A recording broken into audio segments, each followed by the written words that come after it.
देखिए दोस्तों, इस वीडियो में जानेंगे कि भूमि सर्वे के बारे में, भूमि सर्वे के संपूर्ण जानकारी इस वीडियो में जानेंगे कि गैर मजरूआ ज़मीन क्या होता है।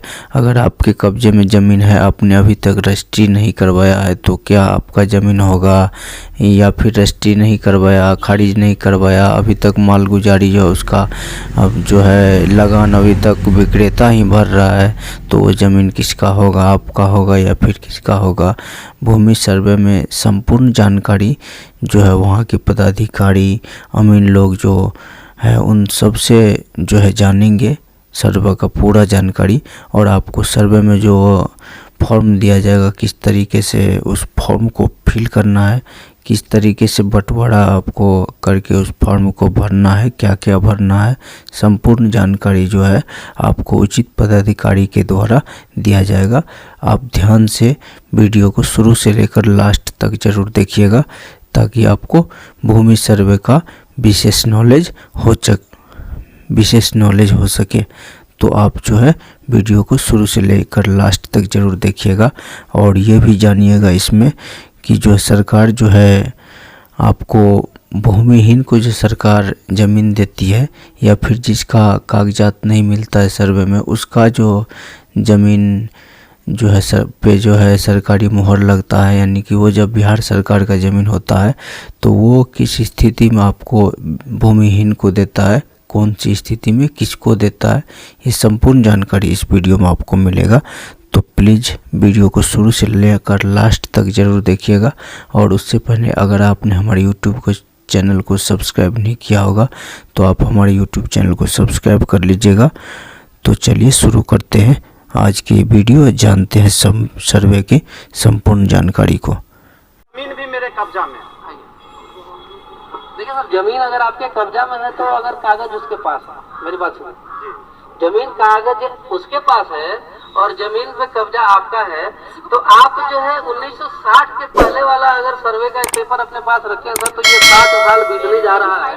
अगर आपको 60 सालों से इसकी जानकारी थी तो आप क्या कर रहे थे? आपने इसके संबंधित मतलब अपर समाहर्ता, DCLR या हमारे समाहर्ता या फिर यहाँ के जो मतलब सिविल कोर्ट है, वहाँ पे अर्जी क्यों नहीं लगाई कि हमारे साथ ये गलत हुआ है, हमारे जो गलत लोगों को दे दिया गया?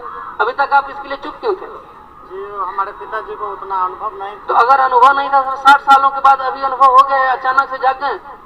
जी, अनुभव यही 10 साल पहले जानकारी। तो 10 साल पहले जानकारी हो, 10 साल पहले आपने इसका क्यों नहीं जो वहाँ पे जो है आवेदन दिया कि हमारा जो ये मैटर है? जी, तो अब इसके लिए क्या करना? तो सर अब आपके लिए इसके लिए यही है कि अगर वो आपका है और आपके साथ साथ आपके 10 लोग जानते हों, अगर यही चीज मैंने बोला कि जनप्रतिनिधियों के बीच में आपकी सभा कराई जाए, अगला जो आपका खेत जिसके नाम पे वो रखा है उसको बुलाई जाए, इसके बाद अगर सर्वसम्मत मतलब सर्वसहमति से अगर ये चीज वो कहता है कि नहीं हम इनको देंगे, तो एक जो है पंचनामा बनेगा। पंचनामा पे जो है पंचों का सिग्नेचर, साथ में जो है यहाँ के जो लोग हैं उस पे जो है मतलब सिग्नेचर करेंगे।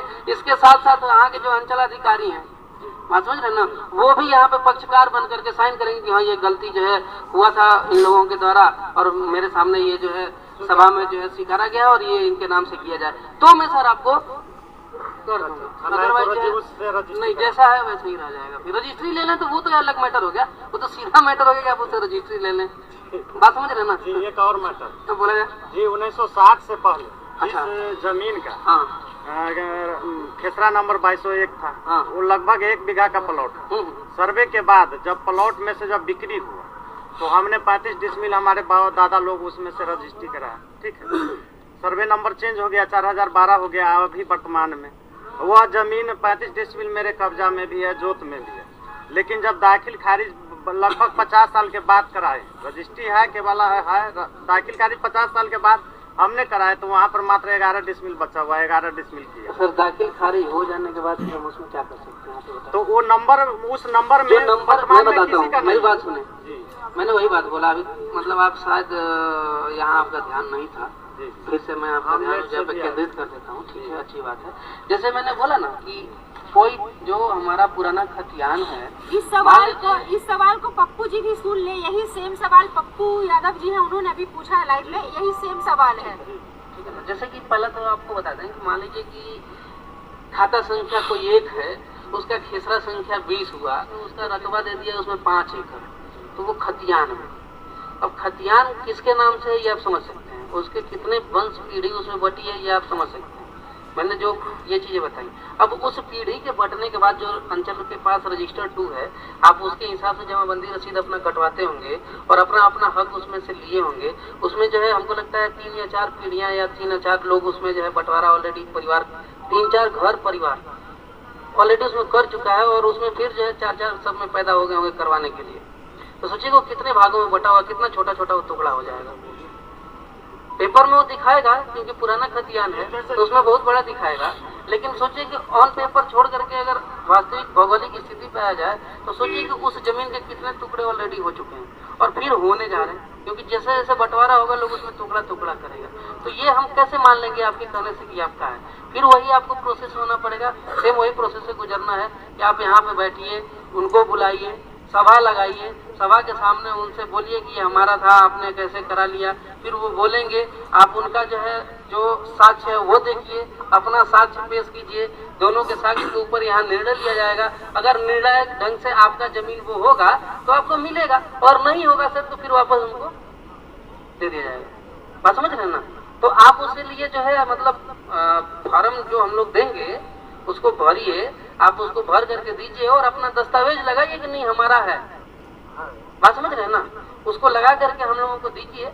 अगर वो होता है आपका वास्तविक, अगर आपका है और आपके साथ किसी ने जो है जाति किया है तो उस आधार पे जो है हम पहले यहाँ पे देखेंगे सबके सामने, आप ही लोगों के बीच में उसका निर्णय करके और उसका निष्पादित किया जाए। गैर मजरूआ जमीन क्या होता है?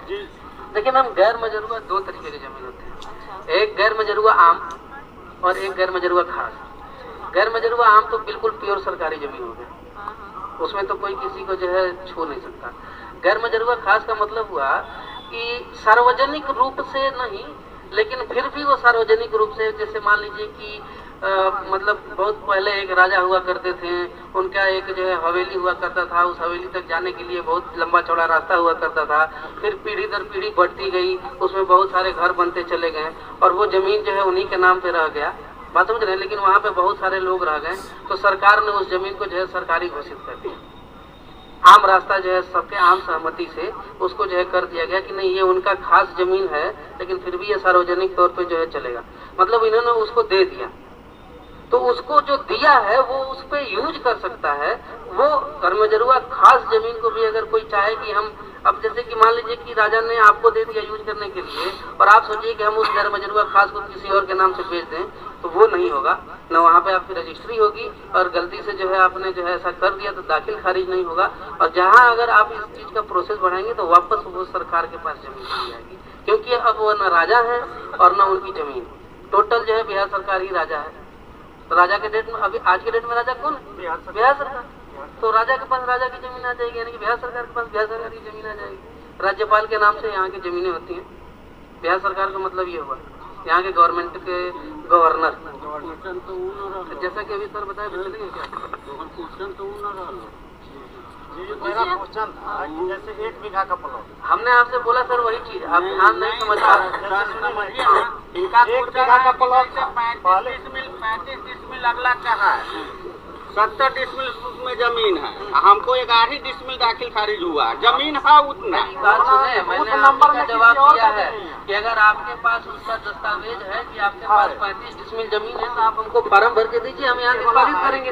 ये वाला है मेरे पास, ये वाला भी है, प्लस में और नंबर मेरे पास जो बोला आपने ध्यान नहीं दिया सर। फार्म भरिए, हम आपको फार्म देंगे भरने के लिए, इसी के लिए नहीं सर्वे हो रहा है। कि यहाँ हमने क्या बोला कि अगर किसी के साथ जाति हुई है तो वो यहाँ पे आए और यहाँ पे फॉर्म भर करके ये हमको दे अपने दस्तावेज के साथ, ठीक है?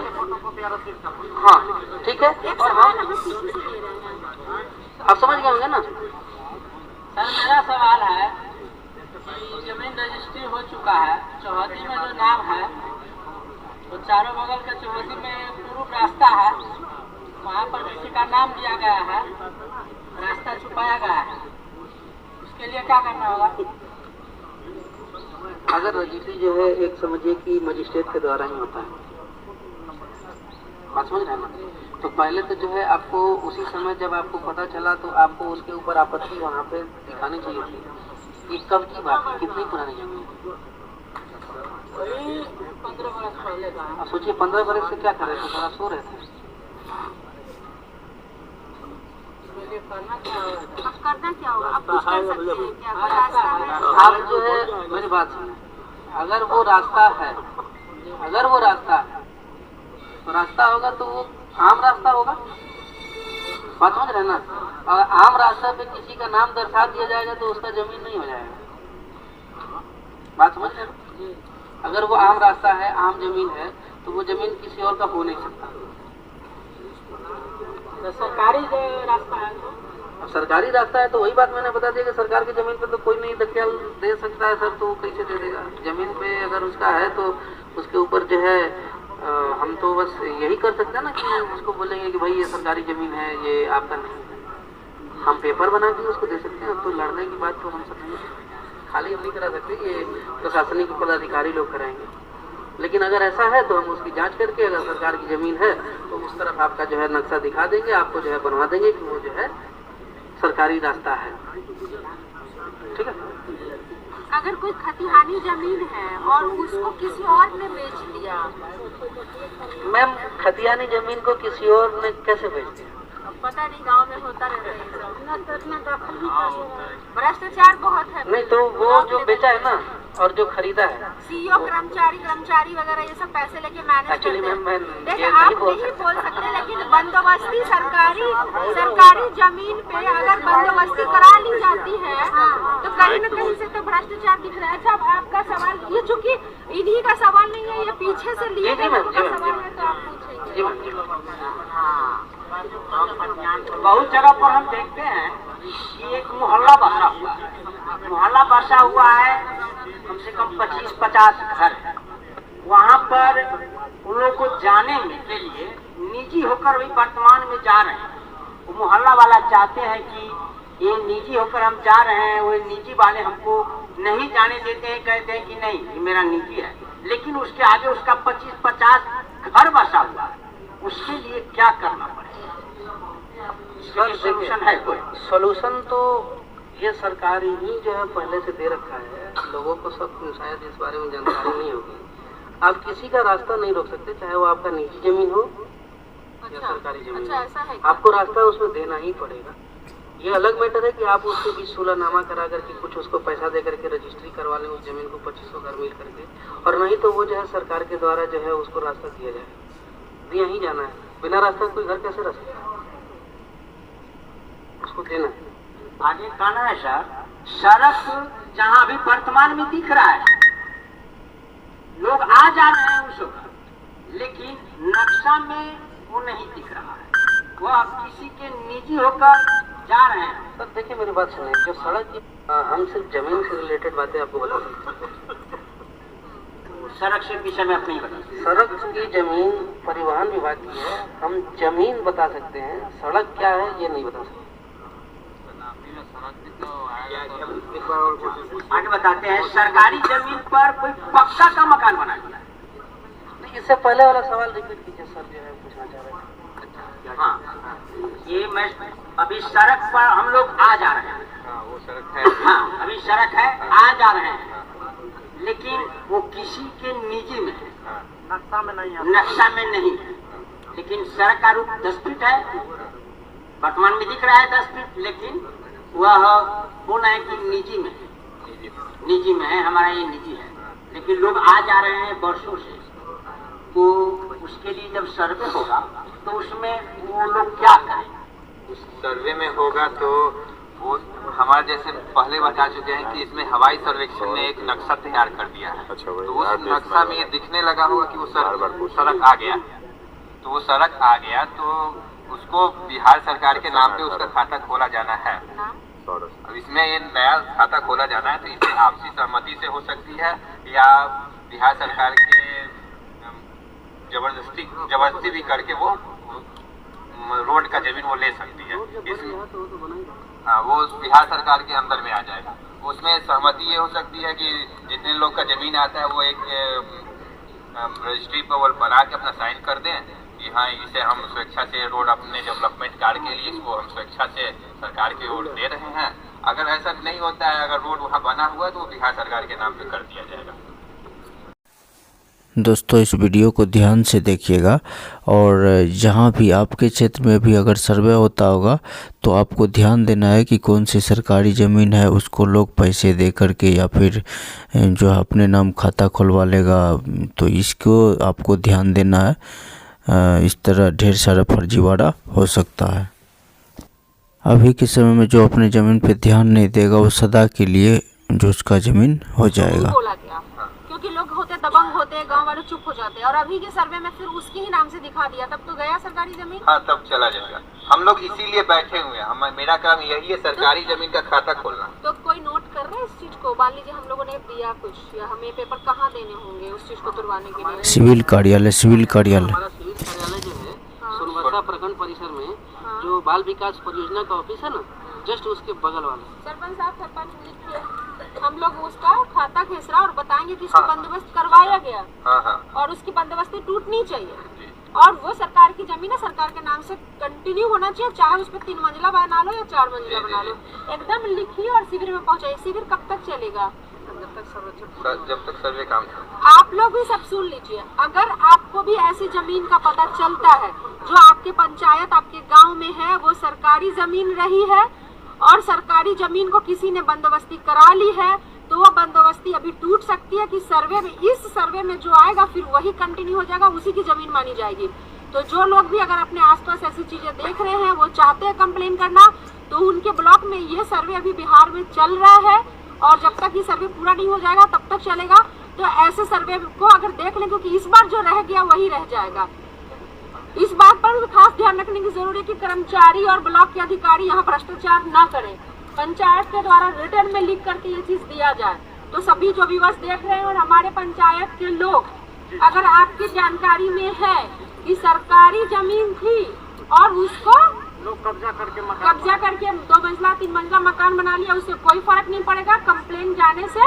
और एक आम आदमी भी जाकर, कोई भी व्यक्ति जाके आपत्ति लगा सकता है, उसका नाम जो है गुप्त रखा जाएगा, उसका नाम गुप्त रखा जाता है, वो आउट नहीं हो सकता है। प्लॉट है 10 कट्ठा का और किसी और के नाम पे है, वो जमीन मालिक को भी पता नहीं है, उस जमीन पे आता नहीं है, कोई आदमी अपना अवैध रूप से कब्जा करके घर बना ले, तो उसको भी तो तुड़वाया जाता है।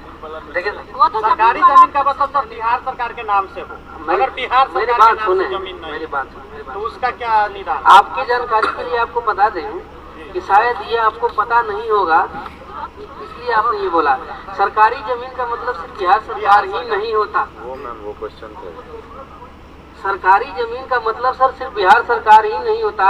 भूदान यज्ञ कमेटी एक अलग जो है कमेटी है, जिसको बिहार सरकार में होते हुए बिहार सरकार से अलग माना जाता है, और उसके पास बहुत सारी जमीनें हैं, बिहार सरकार से ज्यादा जमीनें हैं, ये आपको बता दें, जिसकी जमीनों का इस्तेमाल बिहार सरकार कभी कभी किसी न किसी अपने सरकारी कार्यस्थल या सरकारी जो है मतलब वर्क के लिए उसका उपयोग करता है। ठीक है ना, बहुत सारे ऐसे जमीनें सिर्फ बिहार सरकार बोल देने से बिहार सरकार नहीं है, जैसे कि उसमें बहुत सारा विभाग है। भारत सरकार का भी जो जमीन यहाँ पे है, वैसे तो छोटा हिस्सा है इसलिए मैं बता रहा हूँ, और दूसरा जो है मतलब कुछ ऐसी जमीनें हैं जिसका कोई नामो निशान नहीं है। अगर लोग सोच रहा होगा कि इसका नामो निशान नहीं है और इस पर हम दखल किए हुए हैं तो ये मेरा हो गया, तो ये उनकी गलतफहमी है। कहीं ना कहीं किसी न किसी सरकारी रिकॉर्ड में उस जमीन का नाम दर्शित है। जी मेरा कहना कम से कम वो जो मैंने बताया ना कि सर जब पार्ट बाई पार्ट एक एक आपके टोटल जमीन का सर्वे होगा सर, तो वो भी इसमें आ जाएगा। जैसा कि मैंने पहले ही बताया कि आपके पास जो जमीन है, आप सारे जमीन का डिटेल देंगे। मेरी बात आप सुने होंगे सर, तब तो आप थे ना। अच्छा, खतियान में 8 डिसमिल है और नक्शे में 18 डिसमिल है, तो क्या करना होगा? मैम अगर ऐसा जमीन होगा, सौरभ जी पूछ रहे हैं, अगर ऐसा जमीन उनका है तो उनको बताया जाए कि अगर उनका खुद का जमीन है और उनके पास उसका पेपर खतियान में नहीं है, तो उसके नाम से उन्होंने रसीद अब तक क्यों नहीं कटवाया? मलगुजारी तो उनको देना चाहिए था ना टोटल जमीन का। अगर उन्होंने नहीं दिया तो ये उनका जमीन नहीं है, तभी तो। दूसरी बात ये है कि अगर उनका क्या है कि उसमें जब यहाँ अपना जो फॉर्म प्रपत्र 2 हम लोग भरवाएंगे, तो उसके तहत वो भर करके दें और जैसा प्रोसीजर होगा उस हिसाब से उनको जो है फॉलो करना होगा।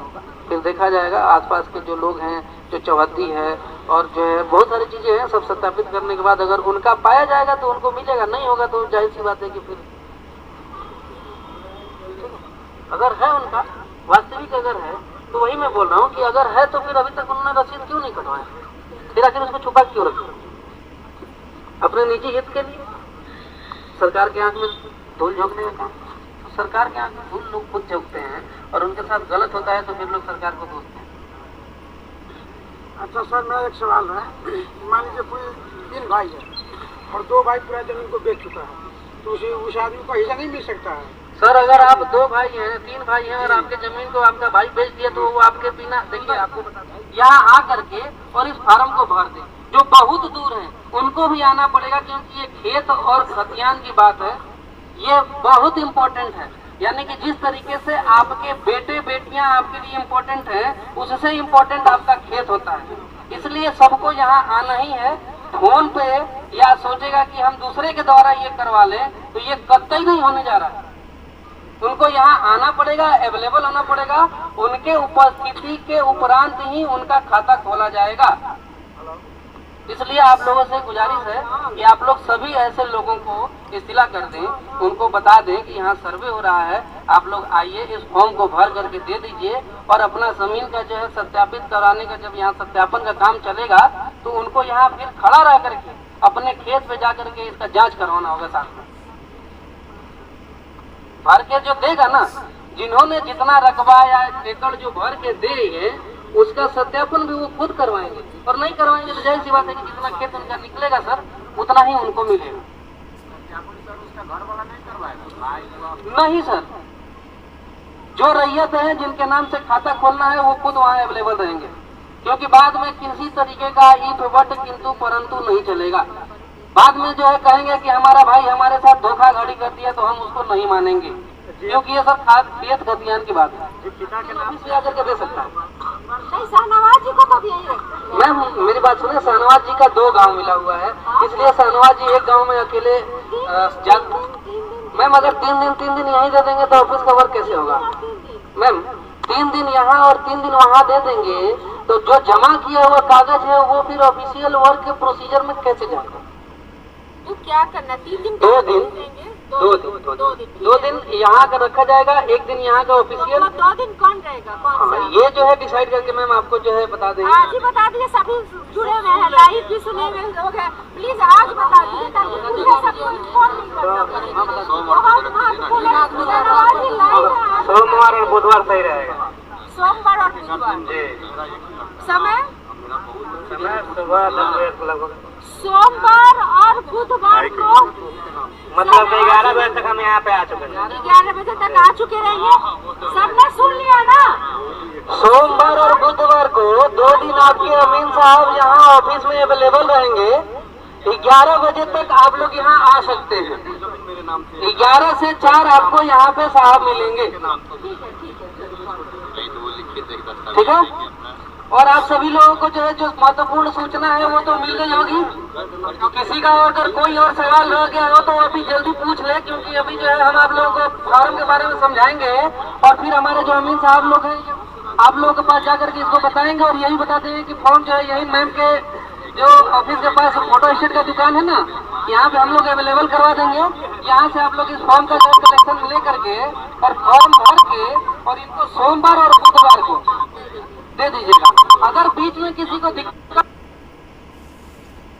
पूछ सकते हैं, इनका वही नंबर व्हाट्सएप नंबर भी है, उसमें भर के आप व्हाट्सएप करके भी पूछ सकते हैं कि सर मैंने ये फॉर्म भरा है, आप इसको देख के बताइए कि अगर गलत है तो इसमें क्या संशोधन किया जाए, ठीक है? एक बार फॉर्म के बारे में बता दीजिए, क्योंकि बैटरी डिस्चार्ज होने के बाद लाइफ खत्म हो जाएगा तो वहाँ फॉर्म के बारे में बताया जाएगा। सर एक सवाल और आइए पहले फोन डिस्चार्ज होने वाला है। ये हमारा यह फॉर्म जो है प्रपत्र 2 है। नियम 6 उप नियम 1 के तहत रैयतों द्वारा स्वामित्व आधारित भूमि की स्व घोषणा प्रपत्र है, जिसमें रैयत जो है अपना अधिकार भर के देंगे, जिसपे उनका अधिकार अभी है, जो हम आपको दे देंगे सर। देते हैं सर, एक देता हूँ सर, देता हूँ, ठीक है? ये फॉर्म है जो प्रपत्र, ये पूरा फॉर्म देख लिया जाए, यही फॉर्म है। इसमें रैयत का नाम, सह हिस्सेदारों का नाम जो है देना है। इसमें पिताजी का नाम भी देना है साथ में। इसके बाद ये कहाँ रहते हैं, इनका अस्थाई पता, यहाँ पे इनका खाता, यहाँ खेसरा, यहाँ पे जितना एकड़ डिसमिल जो मतलब इनका रकबा है वो, इसमें चौहद्दी होगा, इसमें जमीन का किस्म होगा कि खेतिहर है कि भीट है कि मकान है। इसके बाद जो है इसमें एक कॉलम है जिसमें लगान लिखना है। तो लगान जो है अगर आप लोग लिख पाए तो अच्छी बात है, क्योंकि आप लगान देते हैं, आप जो लगान देते हैं वो लिखें इसमें कि हम कितना जो है देते हैं पर एकड़, सॉरी पर डिसमिल। एकड़ लगान नहीं होता, डिसमिल से लगान करता है, ठीक है। इसके बाद जमाबंदी रसीद की संख्या, जो रसीद आप कटाते हैं उसकी संख्या। इसके बाद भूमि पर दावा का आधार क्या है, अपना उत्तराधिकारी का जमीन है या दान का है या मतलब खरीदा हुआ है या केवाला है या अन्य किसी जो भी रूप से, इसमें लिखना है। और अभियुक्ति में मतलब होता है कि अगर कुछ और बच गया हो जो हो उस पर लिखना, दर्शाना हो, या कोई परेशानी हो, होता है ना कि हमारा जमीन सर ये पेपर हम दे रहे हैं और उस पर जो है उन्होंने मतलब जो भी चीज हो तो वो उस अभियुक्ति कॉलम में आप लोग लिख सकते हैं। साथ में यहाँ पे रैयतों का हस्ताक्षर और अंगूठा का निशान, ठीक है ना, वो जरूरी है। उसके साथ मोबाइल नंबर और आधार नंबर लिखें। ये इस फॉर्म के साथ, ये फॉर्म जो है हमारे अमीन लोग आप लोगों के पास जा करके समझाएंगे। अभी आप सभी रैयतों के पास हमारे अमीन जो हैं वो जा करके समझाएंगे। आप लोग इसको समझें और समझने के बाद ही सर यहाँ से जाएं। अपना फॉर्म ले करके, फॉर्म आपको जो है अवेलेबल करवा दिया जाएगा फोटो स्टेट की दुकान पे, वहाँ से आप लोग ले लेंगे। क्योंकि सर इतने फॉर्म मात्रा में हमारे पास नहीं है कि हम सब लोगों को एक एक दे सकें, ठीक है ना, ये चीज है। हाँ एकदम सर, एकदम। इसके बाद देखिए सर ये जो बहुत रिक्वेस्ट आ रहा है जनाब, ये ना सर रुकिए, घबराहट किस बात, बिना समझने क्या कीजिएगा, फार्म समझिएगा तब न लीजिएगा, थोड़ा रुक जाइए फिर समझेंगे। आइए सर, ये प्रपत्र 3(1) वंशावली है, अधिनियम की धारा 5(1) के तहत इसको भरना है।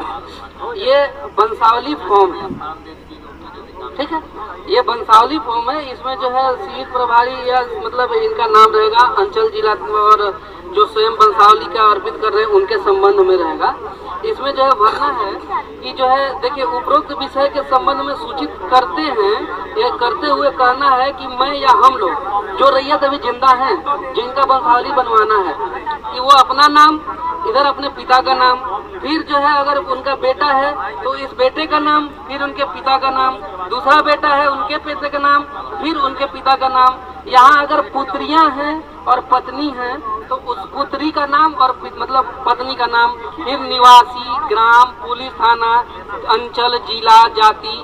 इसके बाद जो ये इसके नीचे लिखा हुआ है कि भूमि जिसको विवरण आवेदन के साथ संलग्न प्रपत्र 2 में अंकित है, यानी कि जो खतियान जिसके नाम से है उसमें देना है कि स्वर्गीय ये, इनके पिता स्वर्गीय ये, ग्राम ये, जो राजस्व ग्राम ये, अंचल ये, खाता संख्या, खेसरा संख्या, रकबा, लगान का उत्तराधिकारी बंटवारा के पर मतलब अर्जित करना चाह रहे हैं, बस समझ गए ना। इसी के आधार पे यही वंशावली आपको आपका उत्तराधिकार देगा।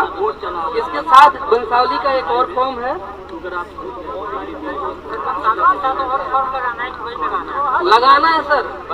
ये 3 फॉर्म वंशावली में आपका रहेगा। देखिए इसमें लिखा हुआ है, देखिए सर ये दिखा दीजिए यहाँ पे जो चीजें हैं इसमें देख लें लोग कि इस वंशावली के साथ साथ अनुलग्नक याचिकाकर्ता या याचिकाकर्ताओं का वंश वृक्ष, ये जो दे रहा है यहाँ इस लाइन पे पढ़ा जाए, ये जो चीज है, ये फॉर्म जो है यहाँ पे मैम के ऑफिस के बगल में जो फोटो स्टेट का दुकान है वहाँ पे अवेलेबल करवा दिया जाएगा, सभी रैयत वहाँ से ले लेंगे।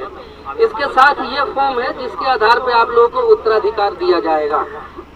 ये वंशावली जो नीचे वाला फॉर्म दिखा है उसके साथ वंश वृक्ष बना करके, और फिर उस वंश वृक्ष पे जो बना रहेगा उस पे 2 सिग्नेचर विथ मोहर, यानी कि साइन मोहर के साथ जरूरी है, करा के देगा। हमने आपको बोला ना कि हमारे अमीन आपके पास जाकर के समझाएंगे, परेशान ना होइए, थोड़ा वेट कीजिए सर, क्योंकि ये हम आप ही के लिए आए हैं, बात समझ गए ना। आप जहाँ हैं वहाँ रहिए, हमारे अमीन लोग आप लोगों को जाकर के आप लोगों के बीच में समझाएंगे। हमने बोला ना, यहाँ पे बोल दीजिए कि 2 सिग्नेचर सरपंच और मुखिया का ही रहेगा। ठीक है, यहाँ 2 सिग्नेचर जो है सरपंच साहब के लेटर पैड पे वंशावली का वंश वृक्ष बनवाएंगे लोग, जो सिग्नेचर और मुहर उस पे रहेगा सरपंच साहब का, क्योंकि सरपंच साहब के लेटर हेड पे रहेगा। उसके बाद सरपंच साहब का जो लेटर हेड है उस पे जो हमारी मुखिया जी हैं उनका सिग्नेचर और मुहर करवा करके दे दिया जाए। ठीक है, ये हो गया सर। और ये इसमें देख लीजिए, ये यहाँ पे जो वंशावली के आधार पे जो हम उत्तराधिकार बांटेंगे, जो हम बता रहे थे कि कैसे हम उत्तराधिकारी, जो हम अभी बता रहे थे ना कि इस खतियान में जो वंशावली बना करके आप देंगे, ऑलरेडी उसमें उसके हिस्से जो है डिवाइड कर दिए जाएंगे, जो आप ही के द्वारा किया जाएगा, क्योंकि ये फॉर्म आपको भर के देना है। तो इसमें रैयत का नाम होगा, फिर पिता का नाम होगा, अस्थायी पता, खाता, खेसरा, रकबा, चौहद्दी और जमाबंदी रसीद की संख्या, जो आप जितने लोग हैं, जितने पुत्र पुत्री पिता हैं, उसमें इस वंशावली में भर के देना है। इसके साथ जो है इसमें अपना भी सिग्नेचर, अंगूठा का निशान, और इसके साथ जो अनुलग्न आपको कागज देने हैं, सभी लोग ध्यान से सुने। फार्म भरना तो लोग सीख लेकर समझा दिया जाएगा, फार्म भरना तो अभी हमारे अमीन आप लोगों के बीच में जा करके आप लोगों को समझाएंगे, लेकिन सबसे महत्वपूर्ण चीज है कि उसके साथ जो कागज लगेगा वो फिर से मैं बता दे रहा हूँ, जो इस पे लिखा हुआ है, देख लीजिए सर, दिखा दीजिए, लोग ऑनलाइन है जो भी देखेंगे। देखिए, अनुलग्नक में चाहिए मृत जमाबंदी रैयत का मृत्यु की तिथि और वर्ष। ठीक है, मृत जमाबंदी रैयत जिसके नाम से जो जमाबंदी रसीद कटता था, जो कटवाता था, उसी की रसीद को हम कंटिन्यू कर रहे हैं, तो उसका मृत्यु का तिथि और वर्ष। इसके बाद जमाबंदी रसीद की संख्या, विवरणी, यानी जो मलगुजारी रसीद हम लोग कटवाते हैं उसका जो है विवरण, तो उसके साथ आप लगा सकते हैं रसीद का फोटो कॉपी। बात समझ रहे हैं ना? मेरी बात सुने, इसमें बहुत सारी चीजें हैं जो मैं आपको बता रहा हूँ, सुने। ये सर हम आपको जो बोले हैं, आप क्या मतलब इस तरीके से बोले हैं कि वो तो खेत आपका रह गया, तो उनका याद रखने का चीज भी आपका था, क्योंकि जो है आपने अपने लालच में जो है याद नहीं रखा ना, बुरा नहीं मानिएगा, सॉरी फॉर इस वर्ड के लिए, लेकिन सर आप लोगों को अपने पूर्वजों के कम से कम बारे में याद नहीं है, तो ये सर बहुत ही मतलब अपूर्णीय दुख है, रखना चाहिए था। ठीक है, आगे बढ़ते हैं। खतियान का जो नकल जो हमने बोला, अगर ये आपके पास अवेलेबल हो तो बहुत ही अच्छा है और जरूरी चीज है, अगर अवेलेबल हो तो इसमें लगाएं। और इसके साथ जो है आवेदनकर्ताओं का अगर कोई समक्ष न्यायालय में केस चल रहा होगा और केस उसने जीत लिया है, जो कि मैं पहले ही बता चुका हूँ, तो जीते हुए डिग्री का जो पेपर कोर्ट के द्वारा आपको दिया गया है उसका ओरिजिनल कागज इसके साथ भर के लगा के देना है। इसके बाद जो है अगर जो आवेदन कर रहे हैं उनका जो मतलब हित अर्जन करने के लिए किस आधार पे वो कर रहे हैं, उसका जो संबंधित कागज है, दस्तावेज है, जैसे रजिस्ट्री डीड हुआ या फिर आपका जो केवाला का डीड हुआ, ये पेपर इसके साथ जो है लगाएंगे। साथ में जो है आवेदनकर्ता का जो है आधार कार्ड, वोटर ID कार्ड, उस पर मतलब अगर सेल्फ अटेस्टेड कर दी तो अति उत्तम रहेगा। ये चीजें जो है अभी आप लोगों को बता दी गई। बाकी जो है हमारे अमीन साहब लोग आप लोगों के बीच में जाकर के इस चीज को आप लोगों को समझा देंगे, सही से आप लोग उसको समझ लीजिए, तब उसको भरना शुरू कीजिए। ठीक है।